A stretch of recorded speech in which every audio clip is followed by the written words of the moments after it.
வணக்கம். ஓம் நமச்சிவாய. நாம் 2026 புது வருடம் பிறக்க போகிறது இல்லையா?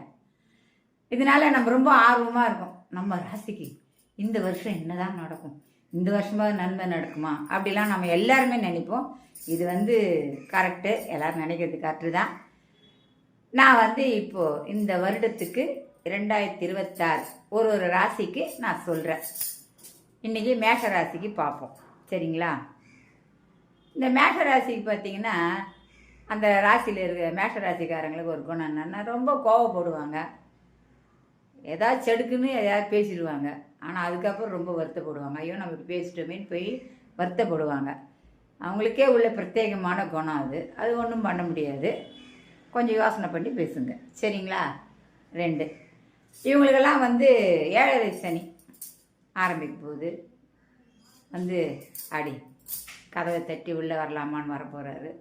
சரி, இதில் இந்த மேஷராசியில் இருக்கிறவங்கெல்லாம் எதில் கவனமாக இருக்கணும் அப்படின்னிங்கன்னா, சின்ன பிள்ளைங்களாக இருந்தீங்கன்னு வச்சிங்களேன். இப்போ ஸ்கூல் கோயிங், காலேஜ் கோயிங், இவங்களுக்கெல்லாம் இப்போ சுக்கிரதசை நடக்கும்.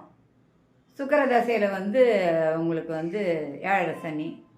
அப்போ கொஞ்சம் பார்த்து சூதானமாக இருந்துக்குங்க. இந்த காதல் கீதல் அதிலெல்லாம் உங்கள் மனசை விடாதீங்க. படிப்பில் மட்டும் கவனம் செலுத்துங்க. படிப்பில் நீங்கள் இப்போ கவனம் செலுத்தி உங்கள் எதிர்காலத்துக்காக திட்டமிட்டீங்கன்னா உங்கள் லைஃப் ரொம்ப சூப்பராக இருக்கும். அவ்வளோதான்.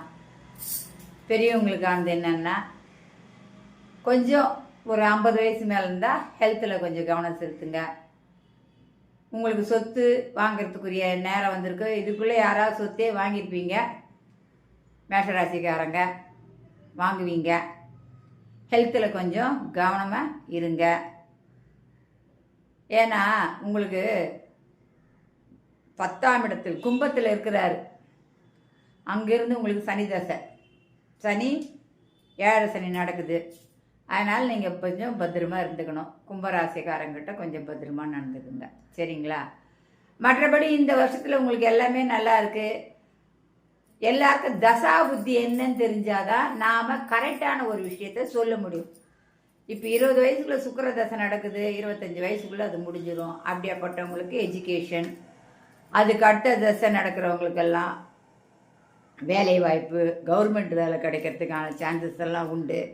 உங்கள் வாழ்க்கையின் அடித்தளமானது நன்றாக போடப்படும். இந்த 7.5 சனியில் நன்றாக யூஸ் பண்ணிக்கோங்க. ஃபோக்கஸ் நல்லா பண்ணுங்க. கடின உழைப்பு ஒன்றே உங்கள் வெற்றிக்கு அடித்தளமாகும். ஓகேங்களா? வணக்கம்.